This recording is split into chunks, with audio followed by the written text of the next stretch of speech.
4 বছর পূর্ণ করল তালেবান সরকার। এই সময় আফগানিস্তানে এসেছে দৃশ্যমান নানা পরিবর্তন।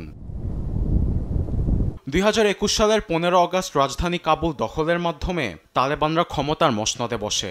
একই সময় দেশটির রাষ্ট্রপতি ভবনের 3 রং বিশিষ্ট জাতীয় পতাকার বদলে নিজেদের সাদা রঙের পতাকা উত্তোলন করে। সেদিনই দেশটির মার্কিন সমর্থিত রাষ্ট্রপতি আশরাফ ঘনি দেশ ত্যাগ করেন।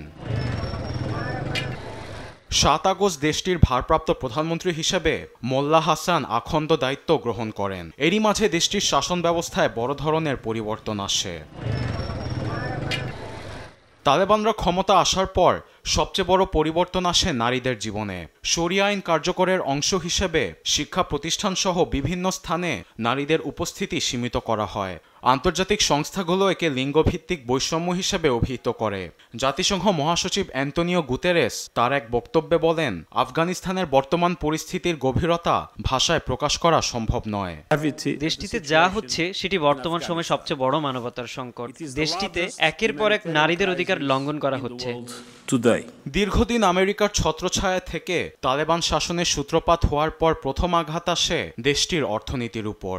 ইউরোপীয় ইউনিয়ন কমিশনের তথ্য মতে প্রায় অর্ধেক আফগান নাগরিক বৈদেশিক সাহায্যের উপর নির্ভরশীল। তবে প্রথমে পশ্চিমা দেশগুলো মুখ ফিরিয়ে নিলেও ধীরে ধীরে স্বাভাবিক হতে শুরু করে পরিস্থিতি।